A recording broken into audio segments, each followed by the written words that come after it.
As you know, next week I'm off to America for a conference, but there's still just enough time for me to make a quick video before I leave.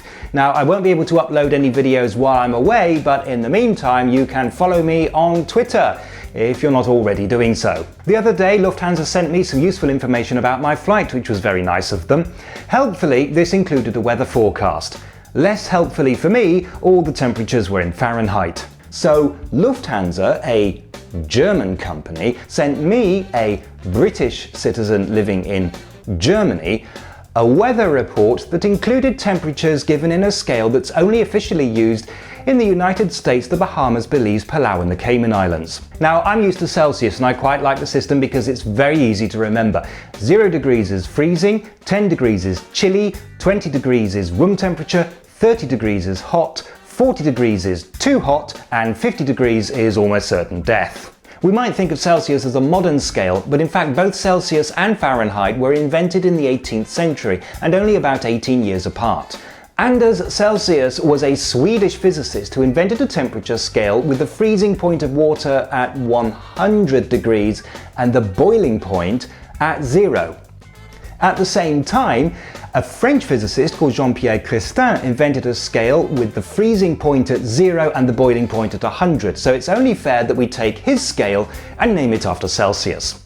Daniel Gabriel Fahrenheit was a German physicist.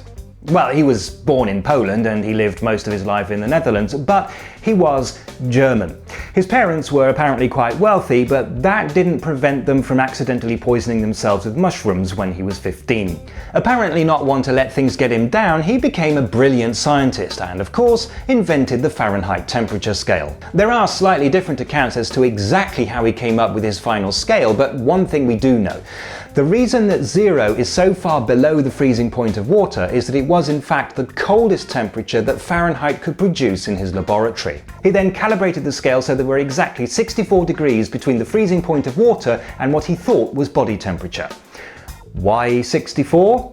Well, because dividing a line into 64 equal units is very easy to do. And that's the story of degrees Fahrenheit. It's an ingenious scale, but that's still no excuse for Lufthansa not to put Celsius equivalents on its weather reports. Remember, you can always send me a postcard at this address. You can also find me elsewhere on the web. Visit Rewboss.com to find out how. I have a particularly soft spot for that part of California. It's the only bit of America I've ever visited.